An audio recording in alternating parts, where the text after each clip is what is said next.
Hola, hola, ¿cómo están? Buenas noches, son las 11:01 ya de la noche. Hoy es el martes 23 de enero, yo soy Mijael Arrioleca y hoy día vamos a tener dos entrevistados de lujo. Vamos a conversar primero con Pedro Cateriano, que ya está con nosotros aquí en la mesa, sobre varios temas, básicamente constitucionales, y a raíz de lo que pasara en las últimas semanas del mes de diciembre con esta posible vacancia al presidente, vacancia en la que Pedro Cateriano tuvo una voz importante, pues para enfrentarse a esta posibilidad con argumentos que ahora vamos a conversar, y luego vamos a conversar con el congresista Edwin Vergara, básicamente porque él está en la Comisión de Reconstrucción y aunque ustedes no lo crean, si es que no lo han visto todavía, se está desbordando el río Rímac en Chosica, cuando ni siquiera se había terminado de limpiar el desmadre que se generó por el niño costero el año pasado y ya estamos con otro desborde encima. Entonces creo que hay que revisar ahí cómo es que hemos no avanzado, creo que habría que decir.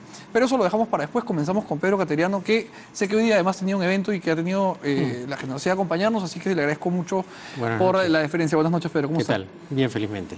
Bueno, hemos empezado un mes de enero complicado. Quizá esta visita del Papa, para los creyentes y para los no creyentes, ha sido un paréntesis, vamos así a decirlo. Pero un paréntesis que sí, que al terminar ha desnudado que seguimos con una tensión y una fricción tremenda. Sí. Y conversábamos antes de entrar al aire que a usted todavía le preocupa, y de hecho es una preocupación que tiene Asidero en ya un anuncio de nueva vacancia, que el Congreso vuelva a intentar vacar al presidente siguiendo este camino nuevo, digamos, porque nunca se había dado en la historia del Perú formalmente, ¿no? Porque con Billinghurst y con Rivagüero fue una cosa distinta. Con Fujimori, ¿no? Bueno, claro, Fujimori estaba en otro país, ¿no? La posibilidad de que se vuelva a vacar al presidente. Creo que esta actitud del Parlamento es una distorsión del sistema que establece la Constitución presidencialista o semipresidencial. Es absolutamente claro que el único funcionario público que no puede ser acusado constitucionalmente durante su mandato es el presidente de la República, salvo las excepciones que establece específicamente la Constitución: impedir el normal desarrollo de las elecciones, salir del país sin autorización del Congreso, etc. Entonces, los parlamentarios, o un sector importante del Parlamento, ha encontrado el mecanismo de la vacancia para suplir este proceso de acusación regular. Que es lo que ocurre en algunas democracias, y no es un proceso pues express, como se le dice ahora, que en 9 días te cargas al presidente de la República. No es así. Una acusación o un impeachment en los Estados Unidos implica un proceso largo de acusación, de derecho de defensa, es decir, de un debido proceso que garantice efectivamente ese procedimiento. Pero eso no existe en el Perú, no existe el procedimiento. Entonces, como no existe, la mayoría parlamentaria está interpretando la vacancia como un mecanismo para intentar destituir al presidente de la República. Para entenderlo, lo que usted plantea es que si es que uno interpreta la Constitución en los extremos completos del texto, el artículo 2 habla de una serie de derechos fundamentales que el Estado le confiere a todos los ciudadanos y que en su ausencia puede uno recurrir a medidas extraordinarias, ¿no? Habeas corpus, amparo, etc. Uno de estos derechos fundamentales es el derecho a la defensa, que se traduce en la tutela jurisdiccional efectiva y en el derecho al debido proceso. ¿Cree usted que esta posibilidad que el Congreso tiene, después hablamos del contexto en particular, pero constitucionalmente, de poder bajarse, como usted ha dicho, a un presidente en 9 días, atenta contra este derecho fundamental de cualquier ciudadano y del propio sistema republicano? Yo considero que es un golpe de Estado encubierto. Por eso mencioné que cuando intentaron vacar al presidente estábamos ante un golpe de Estado en marcha. Y no es algo que sostenga yo. Actualmente la Comisión Interamericana de Derechos Humanos ha presentado una consulta ante la Corte Interamericana, precisamente evaluando la actuación de algunos congresos en América Latina que han tenido esta tentación totalitaria como nuestro Parlamento. Hablan del caso de Brasil especialmente, ¿no? De Brasil, de Paraguay, Honduras. ¿no? De Honduras, países en los cuales, no teniendo mayoría parlamentaria propia el presidente, el Congreso declara la vacancia. Y hace esta consulta para que la Corte Interamericana interprete si estas acciones que llevan adelante los parlamentos se encuadran dentro de la Convención Interamericana de la cual formamos parte nosotros. Justo en pantalla tenemos esta solicitud de opinión consultiva que menciona Pedro Cateriano. Y la verdad es que a mí me parece que lo que usted hace diciendo esto es un gesto de alerta. Honradez, además intelectual, porque tengo entendido que usted defendió, como todos vimos, la no vacancia, pero que luego quedó bastante decepcionado por esta percepción de trueque que se sucedió días después de que se salvara, digamos, el régimen del presidente Kuczynski y el mandato. Sin embargo, está usted sustentando intelectualmente la posición posteriormente al indulto, sin que la desazón que le pueda haber generado el indulto altere sus argumentos iniciales, cosa que me parece a mí intelectualmente válido. Porque es sumamente grave para un país que se concrete un golpe de Estado. Y hay que atajar esta tentación totalitaria del fujimorismo y del sector aprista representado fundamentalmente por Alan García. Creo que hay que además mandar señales al exterior de que el Perú es un país civilizado. Nosotros pretendemos acceder a la OCDE, sin embargo ya hay declaraciones preocupantes de la presidenta del Consejo de Ministros prácticamente advirtiendo que va a desacatar la resolución o recomendación de la Corte Interamericana en el caso del indulto de parlamentarios. Entonces, acá de lo que se trata es de dar señales al exterior de que se va a respetar la Constitución. Si el señor Kuczynski ha cometido delitos, será investigado y acusado constitucionalmente al finalizar su mandato, como ha ocurrido con todos los expresidentes. Y en el fuero que corresponde, ¿no? Y en el fuero que corresponda, naturalmente. Cuando el expresidente Toledo o el expresidente García se vieron involucrados en escándalos, ¿a alguien se le ocurrió pedir la vacancia por incapacidad moral permanente? No.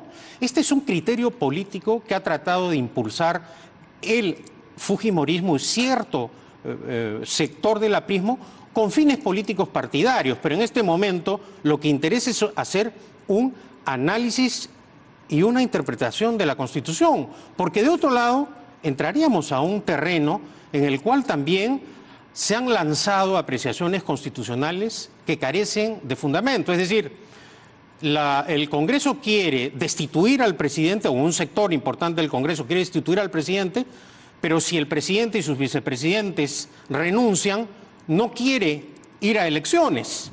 Y es que hacen una interpretación particular de la Constitución. Ellos quieren que solo se produzcan elecciones presidenciales y vicepresidenciales. Yo hago la siguiente pregunta. Entonces, la Constitución que garantiza a los vicepresidentes postular al Congreso, ¿a qué Congreso podrían postular si los congresistas en esa situación pretenden mantenerse en el cargo? Entonces, la Constitución hay que interpretarla en su conjunto. El diseño constitucional no está establecido para realizar elecciones presidenciales en un momento y en otro las parlamentarias. Ahora, pasando a la otra orilla y tratando de darle la vuelta al argumento como un ejercicio dialéctico, quien interpreta la Constitución de manera literal podría decir, a ver, ¿cómo podría aquí haber un golpe de Estado si la Constitución aquí perfectamente faculta al Congreso para hacer exactamente lo que iba a hacer? Claro, yo entiendo que la Constitución y que el derecho no necesariamente debe interpretarse como dicta exactamente al milímetro la norma, y que a veces hay que tener interpretaciones pues un poco más amplias. Pero también hay juristas de primer nivel además que sostienen que la interpretación debe ser exacta a la letra.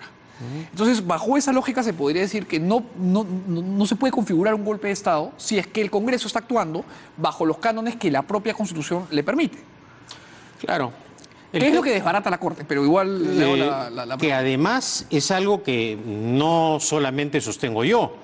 Otros constitucionalistas también coinciden con mi punto de vista y a nivel internacional este asunto está siendo debatido precisamente por estas actitudes desmedidas de parlamentos, no solo del Congreso peruano, sino de parlamentos en otros países. Por esa razón creo que no es viable o no debería ser viable desde el punto de vista constitucional este nuevo intento de vacar al presidente de la República. Ahora, ahí nos enfrentamos con una paradoja, que es que la inviabilidad práctica del uso de este dispositivo legal pasa por una reforma, por una enmienda en la Constitución, ¿no? Así es. Habría que cambiar este artículo de la Constitución, enmendarlo a través de uno de los procesos que la propia Constitución recoge en sus últimos artículos. Pero ahí tenemos un problema, que es que difícilmente el Congreso, con una mayoría establecida, va a entregarle Claro. al presidente la posibilidad de navegar el resto del mandato sin tener la posibilidad de la amenaza, ¿no? Bueno, se dispararía al pie del Congreso. pero- No sé si el TC tendría en este caso que Bueno, actuar. en este caso, de producirse un nuevo intento de vacancia al presidente, el presidente de la República tiene la posibilidad de recurrir también a la Comisión Interamericana y a la Corte Interamericana. Y estando ya en proceso esta consulta de la Comisión ante la Corte, podría tranquilamente la Corte Interamericana, ante un requerimiento formal del gobierno del Perú, adelantar un pronunciamiento respecto de esta consulta que le ha formulado la Comisión Interamericana de Derechos Humanos. Ahora, le hago una pregunta netamente procesal. Sí. La Comisión y la Corte podrían pronunciarse en caso de que el presidente se viera imbuido en un nuevo proceso de vacancia, correcto. Pero hemos empezado la conversación diciendo que el Congreso puede gatillar todo esto en 9 días. Bueno, eso es lo que intentó la vez pasada, ¿no? Ojalá no vuelva a En el caso acontecer. de que vuelva a darse, ¿en 9 días podría actuar la Corte? Bueno, hay dos caminos, ¿no es cierto? Uno, el de la Comisión Interamericana, en donde el presidente tiene derecho a hacer uso de todos los instrumentos legales para defender el sistema democrático y su investidura presidencial. Y otra vía, la aplicación de la Carta Democrática, que no llegó a concretarse la vez pasada, aunque el secretario general de la OEA envió a 2 observadores para que Estuvieron en el apreciaran hemiciclo, claro. exactamente el debate parlamentario. O sea, que sí hay esos instrumentos. Pero creo que ese sería el peor escenario internacional para el país. Y precisamente debemos exhortar responsabilidad al Parlamento en su actuación. ¿Qué cosa es lo que queremos? Inestabilidad política que conduzca al país al caos institucional, o dentro del caos constitucional, en la medida de lo posible, llegar al final del mandato. El pueblo elige por un tiempo determinado, por un mandato al presidente Y a su vicepresidente. y a sus vicepresidentes, y tienen que cumplir ese mandato. Creo que eso es lo que es la esencia de la democracia, el voto. Ahora, lo que usted plantea es una situación que colocaría al presidente en una situación que por lo menos es paradójica, porque si es que hubiere alguna intención de desacatar lo que la Corte diga con respecto al indulto, la única posibilidad que tendría el presidente frente a un eventual pedido de vacancia sería recurrir al mismo sistema que acaba de chotear. Entonces se colocaría el presidente en una posición especialmente peligrosa. De no hacer caso a una orden Y imperativa es de la algo Corte. que yo he hecho notar en las últimas semanas. Por esa razón, el presidente tiene que ser respetuoso de la Constitución y la ley. Y la mentira no es una buena forma de aplicar la Constitución y la ley. Cuando se refiere a la mentira, ¿a qué parte se refiere en concreto a la Yo acción del creo presidente? a la falta de transparencia del presidente en todo el proceso del indulto al ingeniero Fujimori. Proceso en el que usted estuvo muy cerca, no políticamente del presidente, pero fue, digamos, una de las voces que más alto se alzó en contra de la posibilidad de vacancia utilizando esos argumentos. Exacto, pero tú mismo lo acabas de plantear. Va a estar en un disparadero Kuczynski.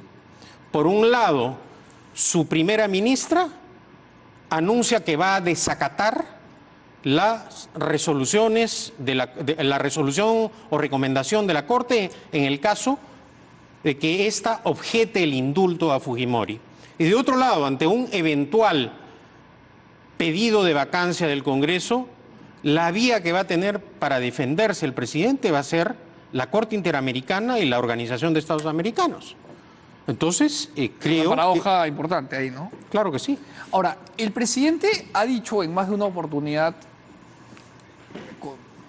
en varios decibeles distintos, que no hubo ningún trueque, que estos votos que Kenji lideró hacia la abstinencia del voto, que finalmente le permitieron mantenerse en el cargo, fueron fruto prácticamente del azar.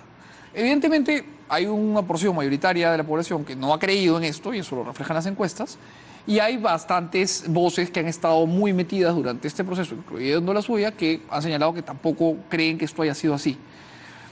Usted ni siquiera le da el beneficio de la duda al presidente. Bueno, y además frente a esta negociación. hay evidencias y pruebas. Una de ellas, el artículo de Jorge Morelli en el diario El Comercio, en donde él asevera que esto ya estaba pactado y que simplemente era cuestión de fijar la fecha para el indulto. Entonces, y no me voy a referir a las violaciones al reglamento, ni todo lo que han señalado los funcionarios públicos del Ministerio de Justicia, ¿no? El presidente ha ido contra una ley que se tramitó y aprobó durante el gobierno de Alberto Fujimori, que establecía que no se podía, que establece que no se puede indultar a una persona que ha sido sentenciada por secuestro agravado. Esa es una ley vigente, que no ha sido objetada en su constitucionalidad, que no ha sido cuestionada, que no ha sido derogada. Entonces, ¿cómo puede el presidente de la República ir contra la Constitución y la ley? Es algo que tendrá que explicar ante los tribunales. Ahora, ¿cree usted que este pedido del que el Frente Amplio ya ha hablado, de presentar una nueva moción de vacancia, prospere? Porque le hago la pregunta, estuvo con nosotros la semana antepasada Jorge Castro, que representa al Frente Amplio, y nos dijo que, de acuerdo con lo que habían conversado y con Marco Arana, habían acordado presentar una nueva vacancia. Pero ni siquiera han llegado a los 23 votos necesarios para presentar la vacancia. O sea, la suerte esta vez no les ha soplado a favor. Pero claro, vamos a ver qué dice Barata, podría haber un cambio en el panorama pronto. Y lo volátil que es la política en el país. El día de ayer,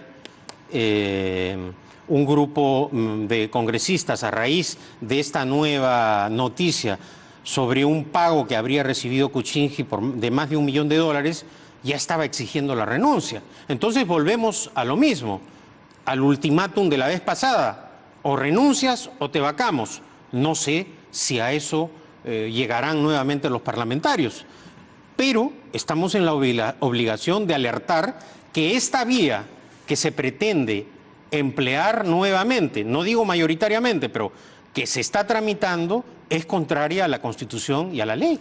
Ahora, usted hace un momento me hablaba de una vocación, por lo menos, golpista en esta interpretación por parte del fujimorismo y de un sector del aprismo. Liderado por García, el ¿no? sector que lidera García. ¿Usted cree que el fujimorismo queiquista, digamos, y el aprismo que lidera Alan García no están tomando una decisión que sea que este gobierno acabe? Que ellos quieren dar un golpe desde el Congreso y quieren que este gobierno se aborte. Y además hay otras señales muy preocupantes. La acusación contra los magistrados del Tribunal Constitucional continúa.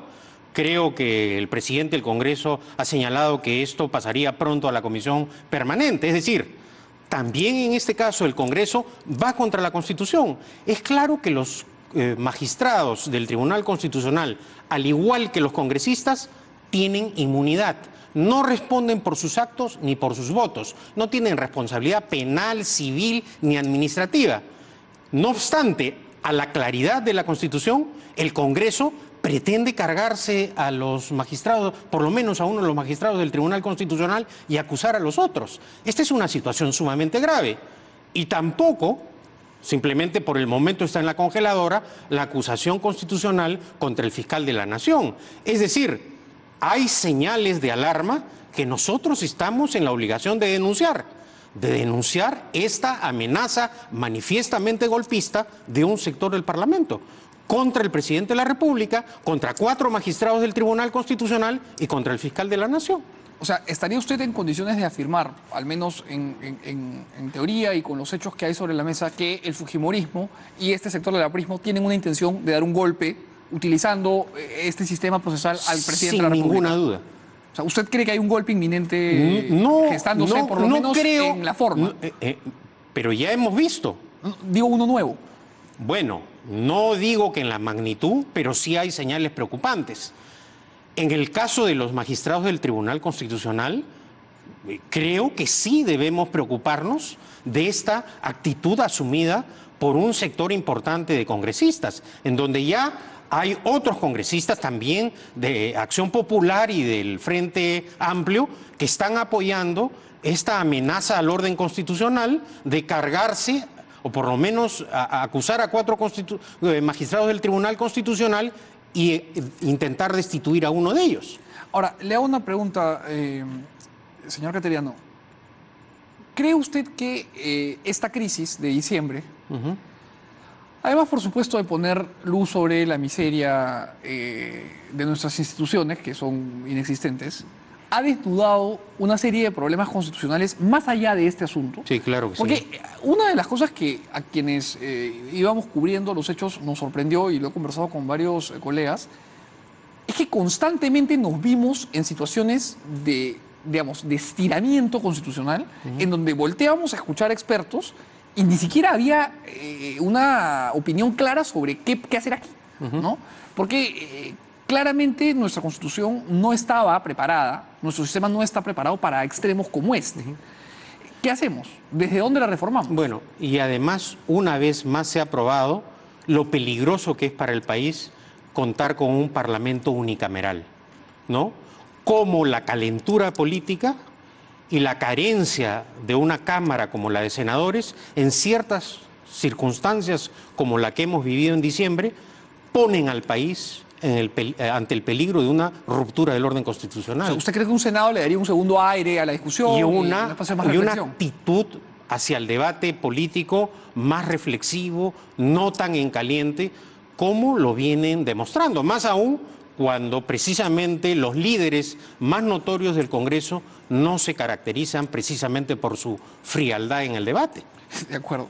Ahora, ¿cómo hacemos para que se revierta esa situación en donde hay una, vamos a decir, asimetría en el sistema de pesos y contrapesos del sistema constitucional peruano antes de que volvamos a votar? ¿Qué nos salva de que volvamos a tener en 3 años y medio un Congreso con 75, no digamos de una bancada, de cualquier bancada? De este Congreso poco hay que esperar, ¿no? No hay la más mínima intención de modificar o variar la Constitución. Tendrá que ser tarea del siguiente Congreso.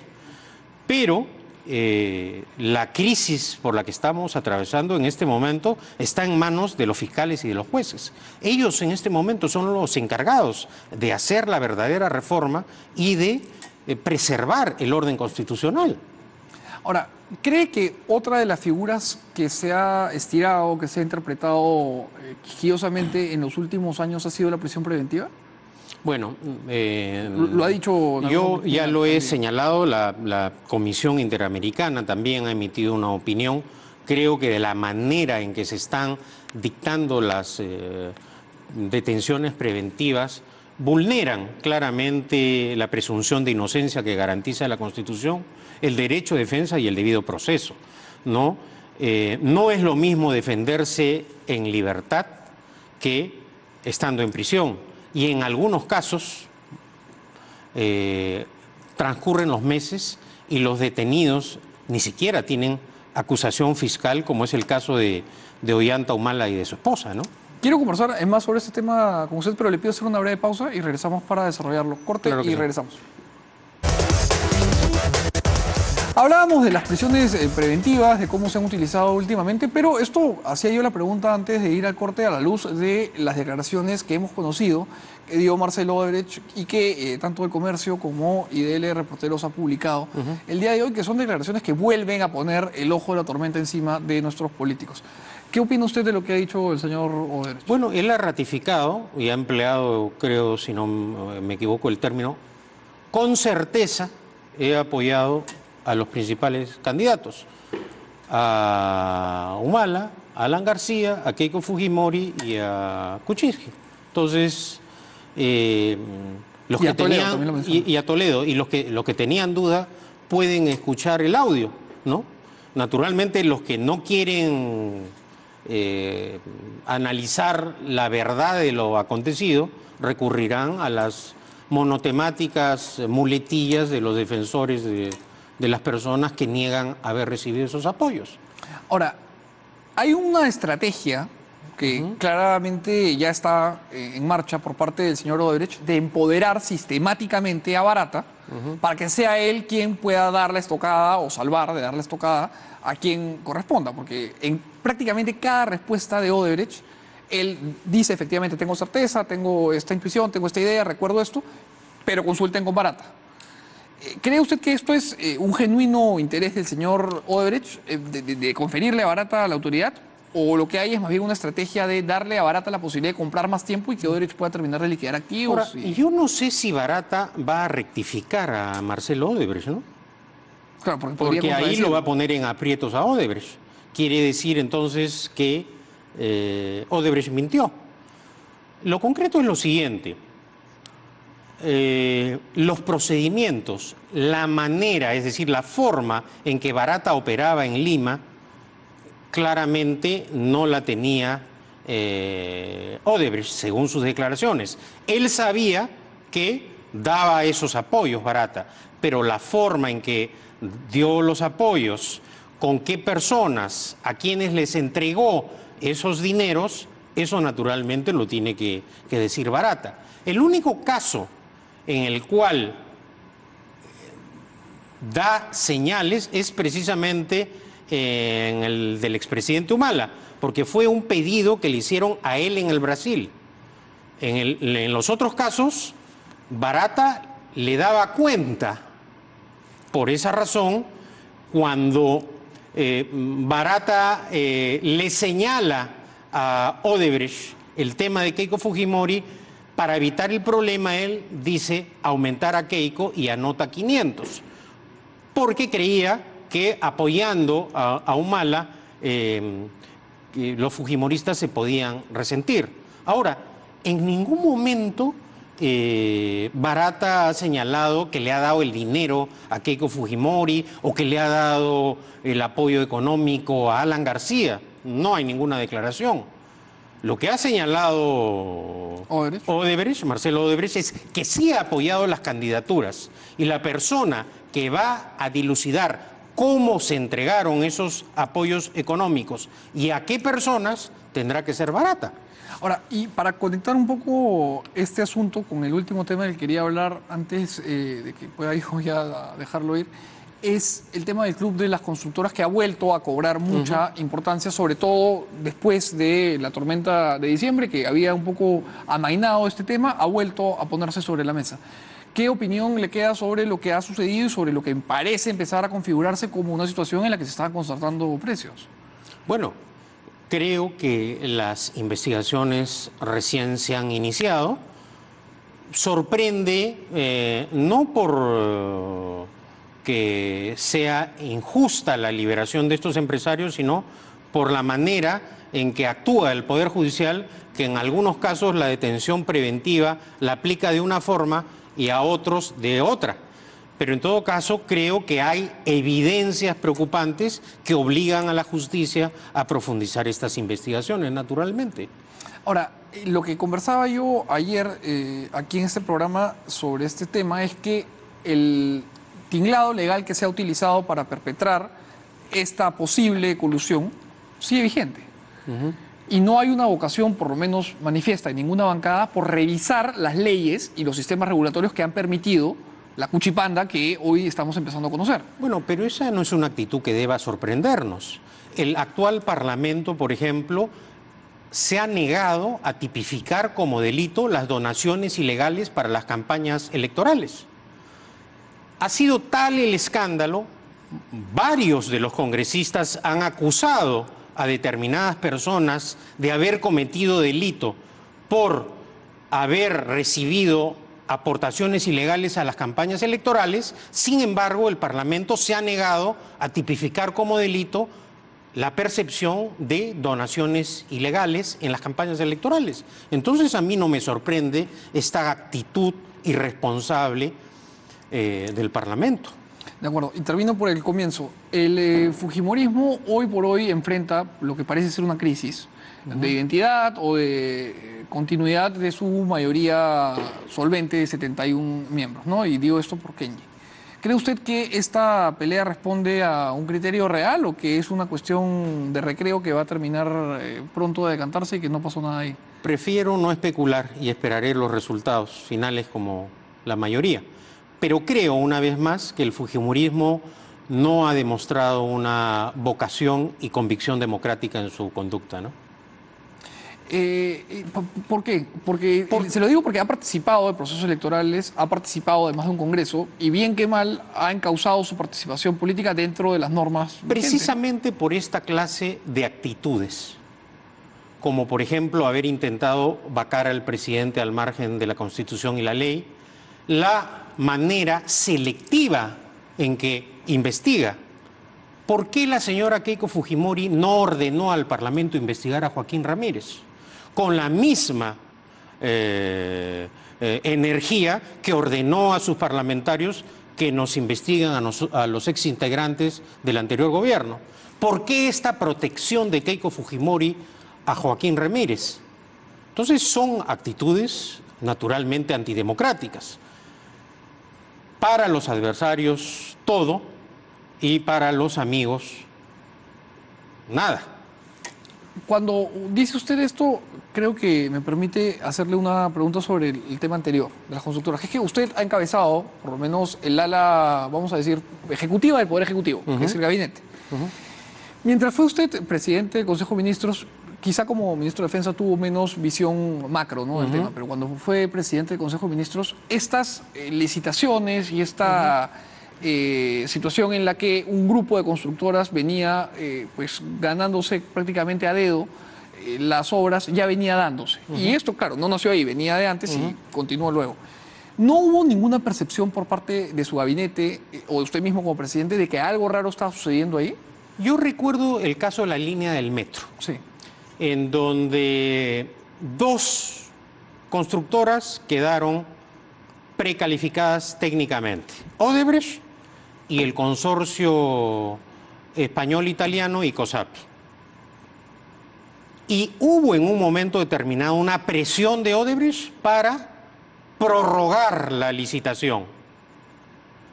Y el gobierno, o en ese momento Proinversión, no aceptó esa prórroga porque hubiese implicado una alteración de las reglas establecidas en las bases de la licitación. Y en ese caso ganó el consorcio español-italiano con COSAPI la licitación y no se amplió el plazo para que pudiera Odebrecht presentar otra oferta económica. Mucho tiempo después me he dado cuenta que una de las personas que criticó ese proceso, o las dos personas que criticaron ese proceso, fueron precisamente Alan García y Pedro Pablo Kuczynski. ¿Y eso qué le hace pensar? Eso me hace pensar no muy bien. ¿Por qué? Porque estaban en ese momento apoyando la postura de Odebrecht. O un tema que yo no he seguido de cerca, como es el gasoducto. ¿Cuál es la defensa de Alan García? Que su propuesta era la más baja, la más barata. ¿Cómo obtuvo Odebrecht el proyecto del tren eléctrico durante el gobierno de Alan García? Fue el viceministro, ¿no es cierto?, a decirle a los brasileños: presenta tu propuesta más baja, porque eso no despertaba suspicacias. Y luego lo arreglamos con las adendas, y en las adendas venían los depósitos en Andorra, que hasta ahora nadie los ha tocado. Y parece que así está la cosa. Entonces, de esos casos uno se entera posteriormente. Pero esa defensa de que es la más barata, claro, la más barata porque esa era la técnica que algunos utilizaban, como no despertaba ninguna suspicacia, para luego lograr vía adendas subir, ¿no es cierto?, el costo de la obra, como ocurrió con el tren eléctrico y los sobornos durante el gobierno de Alan García. Ahora, la idea de presentar la oferta más barata, tiene un sentido económico, Claro, si es que no se claro. tergiversa, que es que se evita que el consumidor final reciba el incremento de precio a través del consumo, ¿no? Acá se ha metido una polilla a la conversación. Muy bien. Entonces, lo que usted me está diciendo es que tiene por lo menos la intuición de que en el gobierno de Alan García se utilizó esta idea de que se presente la oferta más baja. No tengo la... Intuición, he dicho. No, seguridad. ya esto lo han confesado los propios brasileños en la investigación en giro acá. O sea, ya es algo que está probado. Y los sobornos que recibieron los viceministros y funcionarios del gobierno de Alan García están debidamente acreditados en un banco en Andorra. O sea que acá hay evidencias y pruebas sólidas de corrupción en el proyecto del tren eléctrico en el segundo gobierno de Alan García. Eso con respecto al tren eléctrico, pero yo le hacía la pregunta con respecto a la línea 2, que es el tema del que usted me hablaba primero. Pero de todos modos, este uso pervertido, vamos a decir, de la ley y de la subasta presentando un monto bajo para luego generar un sobrecosto, se venía utilizando por el Club de las Constructoras desde antes.